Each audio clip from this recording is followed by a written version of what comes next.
अच्छा, आज पढ़ना है ब्लड का। ब्लड के जो हैं वो डिफरेंट सिनोनिम्स होते हैं, जैसे कि फ्लूइड ऑफ लाइफ इसे कहते हैं, फ्लूइड ऑफ हेल्थ कहते हैं, fluid of connective tissues and fluid of growth. हमारी हेल्थ के लिए, हमारी लाइफ के लिए और ग्रोथ के लिए क्या ये सब ब्लड ज़रूरी होता है। इंट्रोडक्शन क्या है इसका, कि ब्लड जो है वो रेड कलर का होता है, ठीक है, और ये इसका फंक्शन क्या है, ये न्यूट्रिएंट्स और ऑक्सीजन को बॉडी तक लेके जाता है और कार्बन डाइऑक्साइड वेस्ट प्रोडक्ट है तो इसको बाहर निकालता है बॉडी से। फिर उसके बाद प्रॉपर्टीज़ है। प्रॉपर्टीज़ जो है इसके अंदर आता है पहला कलर। कलर जो है उसमें जो ब्लड का कलर होता है वो रेड कलर होता है, ठीक है। स्कार जो आर्ट इसी तरह दो तरह के इसमें ब्लड में आते हैं, एक आर्टीरियल ब्लड और एक वेनस ब्लड होता है। आर्टीरियल ब्लड जो होता है वो स्कारलेट रेड कलर का होता है क्योंकि उसमें ज़्यादा ऑक्सीजन होती है, ठीक है। और जो वेनस ब्लड है वो पर्पल रेड कलर का होता है क्योंकि उसके अंदर ज़्यादा कार्बन डाइऑक्साइड होती है। इसी तरह थर्ड पॉइंट है इसमें वॉल्यूम। सेकंड पॉइंट रहता है वॉल्यूम, ठीक है। वॉल्यूम जो है ब्लड का वो 5 लीटर नॉर्मल होता है, ठीक है। जो न्यू बॉर्न बेबीज़ होती हैं उसमें 450 मिलीलीटर होते हैं। जैसे जैसे बंदा ग्रो करता है इसी तरह ब्लड इंक्रीज़ होता है, ज़्यादा होता है बॉडी में, और 5 लीटर होता है at the time of puberty. Females में कम होता है, 4.5 लीटर होता है, ठीक है। इसी तरह रिएक्शन एंड पीएच।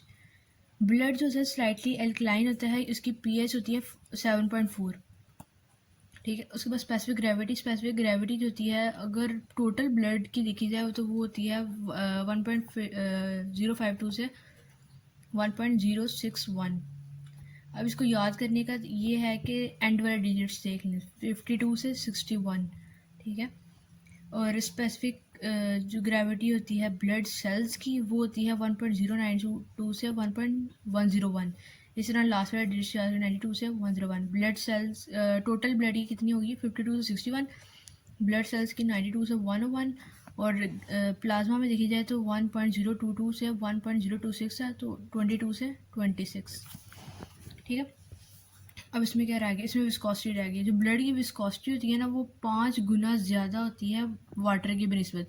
क्यों? क्योंकि इसके अंदर ब्लड सेल्स प्रेजेंट है, प्लाज्मा प्रोटीन प्रेजेंट है ब्लड के अंदर, ठीक है। तो ये 5 गुना ज़्यादा विस्कस गाढ़ा होता है पानी की बनिस्बत, ठीक है।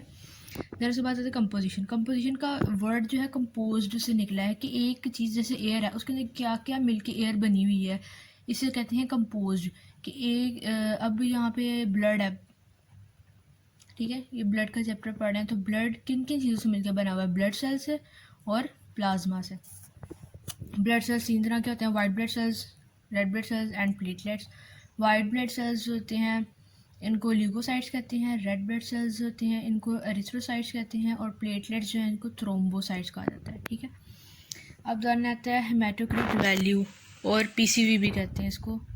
अच्छा, जो हेमाटोक्रिट वैल्यू इसको पीसीवी भी कहते हैं, इसकी डेफिनेशन ये है हेमाटोक्रिट वैल्यू की कि जो ब्लड के अंदर जितना वॉल्यूम है रेड ब्लड सेल्स का, अगर हम उसको बताएं कि उसको परसेंटेज में बता दें तो वो हेमाटोक्रिट वैल्यू या पैकेज्ड सेल वॉल्यूम कहलाता है, ठीक है।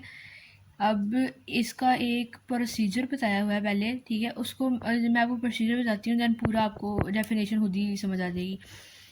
अब जो प्रोसीजर है उसमें क्या है, ब्लड को उसने लिया है हेमाटोक्रिट ट्यूब में, हेमाटोक्रिट वैल्यू निकालनी है तो उसने ट्यूब का नाम क्या रख दिया, हेमाटोक्रिट ट्यूब, ठीक है। अब उसने ब्लड को लिया है हेमाटोक्रिट ट्यूब में, उसके अंदर सुटेबल एंटीकोगुलेंट डाला है, ठीक है। फिर उसको सेंट्रीफ्यूज किया है 30 मिनट्स पे। सेंट्रीफ्यूज करना घुमाना, ठीक है। तो सेंट्रीफ्यूज किया है 30 मिनट्स के लिए, स्पीड रखी है 3000 रेवोल्यूशन पर मिनट, ठीक है। रिजल्ट क्या आया है इसका, ये सारा अब कर लिया, हेमाटोक्रिट ट्यूब में डाला ब्लड को, ठीक है, उसमें सुटेबल एंटीकोगुलेंट डाला, उसको 30 मिनट के लिए सेंट्रीफ्यूज करके स्पीड रखी 3000 रेवोल्यूशन पर मिनट, ठीक है। ये मेथड हो गया। रिजल्ट क्या है, रेड ब्लड सेल्स नीचे बैठ गए, ठीक है, और प्लाज्मा जो है वो टॉप पे आ गया, ठीक है। इन दोनों के दरमियान रेड ब्लड सेल्स नीचे बैठे हुए हैं, ठीक है, और क्लियर प्लाज्मा टॉप पे आ गया, तो इन दोनों के दरमियान एक वाइट लेयर बनती है, बफी लेयर जिसे कहते हैं, ठीक है। अब कंक्लूजन क्या निकला, इसमें परसेंटेज बतानी है कि कितना प्लाज्मा प्रेजेंट है, कितना रेड ब्लड सेल निकला है, ठीक है। प्लाज्मा 55% निकला है और रेड ब्लड सेल 45% निकला है ऑफ द टोटल ब्लड, ठीक है। अब ये जो रेड ब्लड सेल्स है इसका वॉल्यूम ब्लड में परसेंटेज में एक्सप्रेस किया गया है, इसको कहते हैं।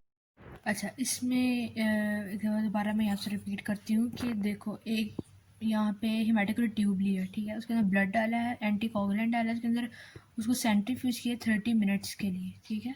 स्पीड क्या रखी है 3000 रेवोल्यूशन पर मिनट। रिजल्ट क्या निकला है उसमें, रेड ब्लड सेल नीचे बैठ गई है, प्लाज्मा ऊपर आ गया, ठीक है। इन दोनों के दरमियान एक वाइट बफी लेयर बन गई है, वाइट सी लेयर इन दोनों के दरमियान बनी है, platelets and red blood cells के दरमियान, ठीक है, जिसे वाइट बफी लेयर कहा गया है, ठीक है। कंक्लूजन क्या निकला है, plasma 55% and red blood cell 45% of total blood कि अब ये जो रेड ब्लड सेल्स निकले 45%, ये वॉल्यूम निकला है रेड ब्लड सेल्स का ब्लड के अंदर, ठीक है, टोटल ब्लड के अंदर। तो ये हमने परसेंटेज में एक्सप्रेस किया है, तो ये कहलाता है हेमाटोक्रिट वैल्यू या फिर पैकेज्ड सेल वॉल्यूम, ठीक है। अच्छा, अब प्लाज्मा है।